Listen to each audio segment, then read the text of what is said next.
ആരെങ്കിലും കണ്ടോ? രാമകൃഷ്ണ, രാമകൃഷ്ണ, സോറി. നമുക്ക് ഇപ്പൊ തന്നെ ഹോസ്പിറ്റലിൽ എത്തണം. തനിക്ക് വീട്ടിൽ പോകാനുള്ള പോലീസ് ജീപ്പ് ഇപ്പൊ അവിടെ എത്തും. Ramakrishna,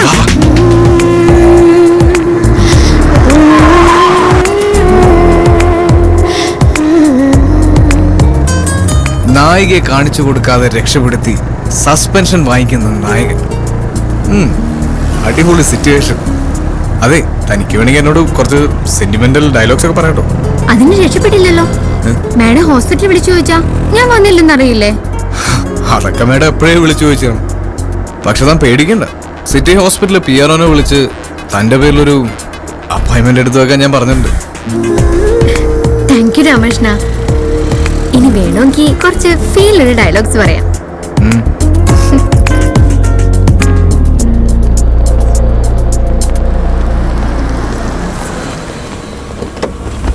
okay Ramakrishna, by.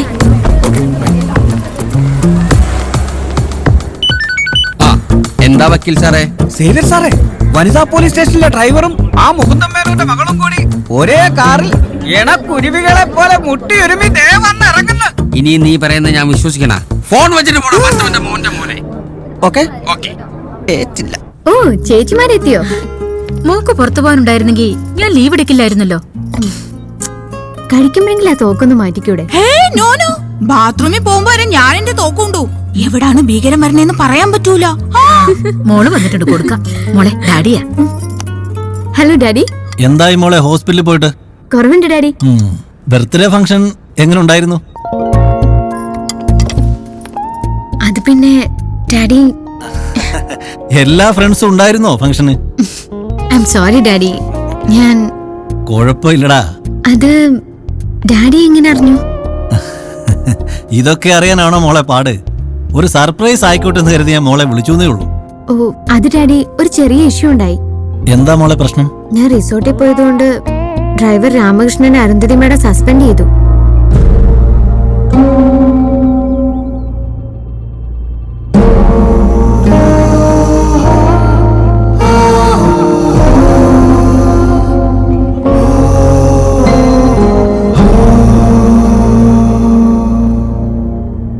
ജോലി പോകുന്നതിൽ എനിക്ക് വിഷമമൊന്നുമില്ല.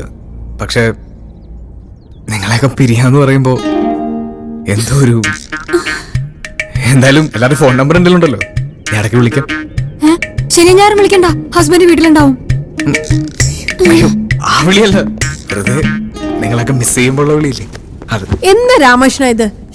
നിനക്ക് ആ കുട്ടിയുടെ കൂടെ ഹോസ്പിറ്റലിൽ തന്നെ നിന്നാ മതിയായിരുന്നില്ലേ? ഞാൻ എന്തായാലും അവരോടൊന്ന് ചോദിച്ചു നോക്കട്ടെ.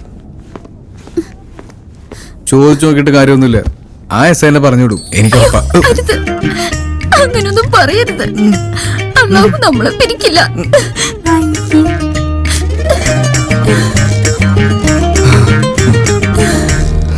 രാമകൃഷ്ണന്റെ കാര്യത്തിൽ ഒരു കോംപ്രമൈസും ഇല്ല. അഹങ്കാരിയാണ് അവൻ. ഇത്രയും പറഞ്ഞിട്ടും അവന് വല്ല കുറ്റബോധം ഉണ്ടോ? രാമകൃഷ്ണ മാത്രം ഈ കാര്യത്തിൽ കുറ്റം പറയാൻ പറ്റില്ലേ മാഡം? പോലീസ് പ്രൊട്ടക്ഷനെ കുറിച്ച് എല്ലാം അറിയുന്ന നീയ അവൻ അവിടേക്ക് പറഞ്ഞു വിടാൻ പാടില്ലായിരുന്നു. നീ എന്നെ വിളിച്ചു പറഞ്ഞു. പക്ഷെ അതല്ലല്ലോ, ഹോസ്പിറ്റലിൽ തന്നെ നിക്കണമെന്ന് ഞാൻ അവനോട് പറഞ്ഞല്ലേ. താനൊക്കെ കൂടെ ന്യായീകരിക്കാൻ നോക്കുന്നുണ്ടാ അവൻ എന്തും ചെയ്യാനുള്ള ധൈര്യം. രാമകൃഷ്ണൻ നമ്മുടെ സ്റ്റേഷനിൽ വന്നതിന് ശേഷമാണ് ഇവിടെ അല്പം വൃത്തിയും വെടുപ്പും ഒക്കെ ഉണ്ടായത്.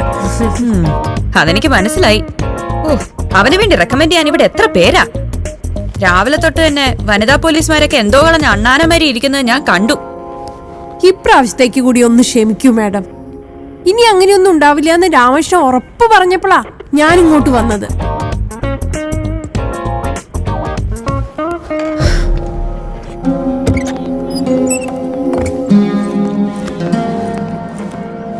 നിനക്ക് അനുകൂലമായിട്ട് ഞങ്ങളെ കൊണ്ട് പറയാൻ പറ്റുന്നൊക്കെ പറഞ്ഞിട്ടുണ്ട്.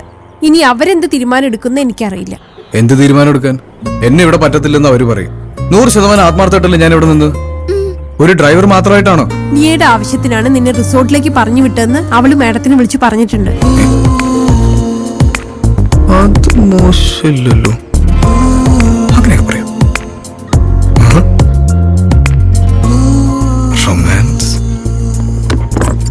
എടോ രാമകൃഷ്ണ, എന്റെ പെർമിഷൻ ഇല്ലാതെ റിസോർട്ടിൽ പോവാൻ തന്നോട് ആരോട് പറഞ്ഞേ? താൻ പോയ സമയത്ത് ആ കുട്ടിക്ക് എന്തെങ്കിലും സംഭവിച്ചിരുന്നെങ്കിൽ ആര് സമാധാനം പറയും? ആവശ്യമില്ലാത്ത കാര്യത്തിൽ ഇടപെടരുതെന്ന് എത്ര പ്രാവശ്യം പറഞ്ഞു. തന്റെ ജോലി ഡ്രൈവിംഗാ, അത് മാത്രം താൻ ഇവിടെ ചെയ്താൽ മതി.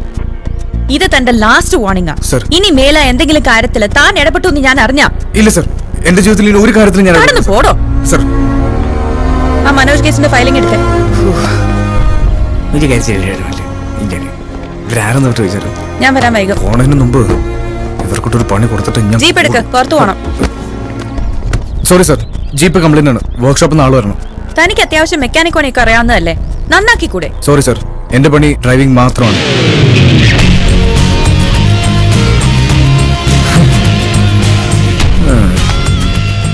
ഈ രാമകൃഷ്ണൻ പണി തുടങ്ങിയിട്ടേ ഉള്ളൂ.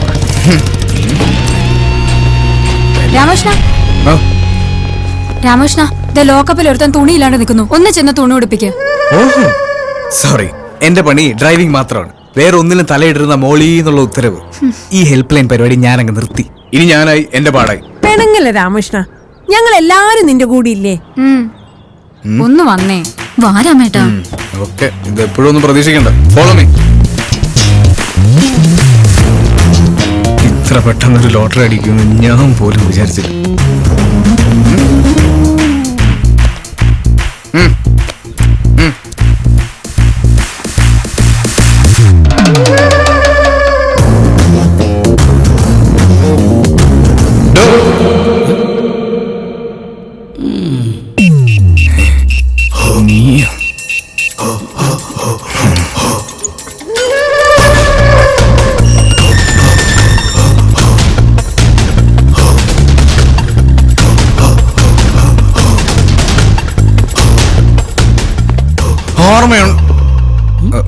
ഈ മുഖം ഓർമ്മ ഉണ്ടോ നിനക്ക്?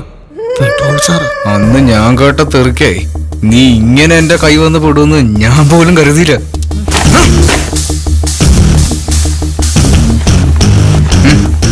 അന്ന് എനിക്ക് പെട്രോൾ വാങ്ങിച്ചു തന്നു, ഇപ്പൊ എന്നെ നഗ്നത മറച്ചു. നിനക്കെല്ലാം മനസ്സിലായോ?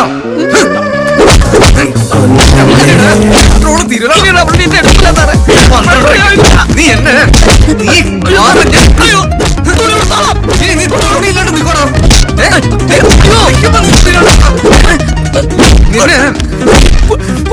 കുട്ടിക്കാലത്തെ ഭാര്യ വേണ്ടി നീ നേരെ ഇനി തുണി കൊടുക്കാണ്ട് ഇവിടെ നിന്നാ.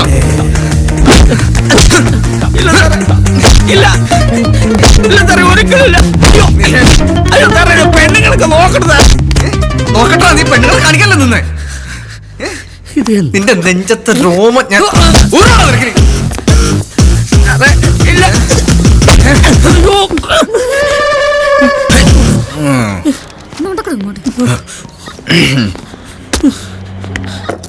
ഇവന് 6 മണിക്ക് മുമ്പേ വർക്കല സ്റ്റേഷനിൽ പ്രസന്റ് ചെയ്യണമെന്നാ മേഡം പറഞ്ഞിട്ടുള്ളത്. എന്തൊക്കെ നിയമങ്ങളെ സ്റ്റേഷനിൽ? ചെറുതല്ലാത്ത മറ്റൊരു കേസ് ഇവിടെ ഫയൽ ചെയ്യാൻ പാടില്ല. വൈകുന്നേരം 6 മണി കഴിഞ്ഞാൽ പുരുഷ പ്രതികളെ ലോക്കപ്പിൽ ഇടാൻ പാടില്ല. ഇതിനൊക്കെതിരെ നിങ്ങൾ സമരം ചെയ്യണം, അപ്പോഴേ ഇത് ശരിയാവുള്ളൂ. വേഗം നീയല്ലേ പറഞ്ഞു വണ്ടി കേടാണെന്ന്? അതൊക്കെ വണ്ടി തന്നെ ശരിയായി. നിന്നെ കൊണ്ടേ പറ്റൂ ഈ മേഡത്തിന് മെരുക്കിയെടുക്കാൻ. ഇത് താണ്ടാ പോലീസ്. ഇങ്ങോട്ടൊരു പണി വന്നാ അങ്ങോട്ടൊരു പണി. ഈ മഴയത്ത് എപ്പോഴാണോ തിരിച്ചു വരാൻ പറ്റുക? അതൊന്നും കുഴപ്പമില്ല, സ്കൂളിൽ പോയി അവരെ നേരെ പിക്ക് ചെയ്ത് വീട്ടിൽ കൊണ്ടുവന്നാക്കിയ പോരെ. അതിനല്ലേ പോലീസ് ഡ്രൈവർ വണ്ടി. അല്ല, ചേട്ടനോട് പറഞ്ഞാ കൂട്ടിക്കൊണ്ടുവരും, പക്ഷെ നമുക്കെന്നെ കൊണ്ടുവരാം.